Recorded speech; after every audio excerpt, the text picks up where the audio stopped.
થરા ખાતે આવેલ પંડિત દીનદયાળ હોલ ખાતે ભાજપના ઉમેદવાર દ્વારા ઋણ સ્વીકાર કાર્યક્રમ યોજાયો હતો। કાંકરેજ 15 વિધાનસભાની ચૂંટણીમાં ભાજપની સામાન્ય સરસાઈથી કારમી હાર થઈ હતી, ત્યારે હવે ગુજરાત રાજ્યમાં સૌથી વધુ સીટો ઉપર ભાજપ પક્ષના ઉમેદવાર જીત્યા છે અને હવે ભાજપની સરકાર બની રહી છે અને નવું નજરાણું મંત્રીમંડળ અને મુખ્યમંત્રી તરીકે જાહેર કરવામાં આવશે। ત્યારે કાંકરેજ 15 વિધાનસભા બેઠક પર ભાજપના ઉમેદવાર કીર્તિસિંહ વાઘેલાની હાર થઈ હતી।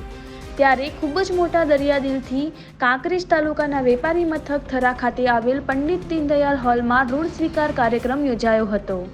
જેમાં સૌથી અગત્યની બાબત વિશે વાત કરીએ તો ભારતીય જનતા પાર્ટીના કાર્યકરો અને આગેવાનો સહિત પદાધિકારીઓ અને સંગઠન માળખું ક્યાંક ને ક્યાંક જવાબદાર ગણાવી શકાય। ઋણ સ્વીકાર કાર્યક્રમ દરમિયાન ખૂબ જ મોટી સંખ્યામાં લોકો ઉમટી પડ્યા હતા અને હાર થઈ એ બદલ દુઃખની લાગણી વ્યક્ત કરી હતી।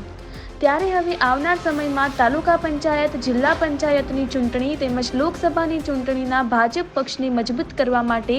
કાળજી રાખવા માટે કીર્તિસિંહે વાત કરી હતી, જેમાં સૌથી અગત્યની બાબત વિશે વાત કરીએ તો કાંકરેજ તાલુકાના ભારતીય જનતા પાર્ટીના કાર્યકરોએ પાર્ટીમાં રહેલા કેટલાકને કહ્યું હતું કે ગદ્દારોને સસ્પેન્ડ કરવામાં આવે તેવી માંગ કરી હતી, જેમાં સૌથી મોટી વાત એ કરી હતી કે નાત જાત ભેદભાવ વગર કાંકરેજ 15 વિધાનસભા બેઠક પર ભાજપ પક્ષ તરફી મતદાન કર્યું હતું એ તમામ મતદારોનો આભાર વ્યક્ત કર્યો હતો અને ઠાકોર સમાજ, લઘુમતી સમાજ, જૈન સમાજ અને તમામ સમાજના લોકોનો આભાર વ્યક્ત કર્યો હતો। રિપોર્ટર રાજ કચ્ચર, બનાસકાંઠા।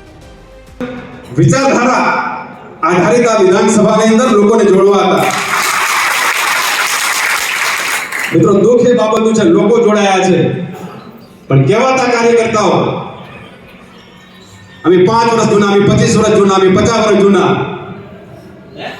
ભાજપને જોડવાનું કામ કર્યું છે, ભાજપને તોડવાનું કામ કર્યું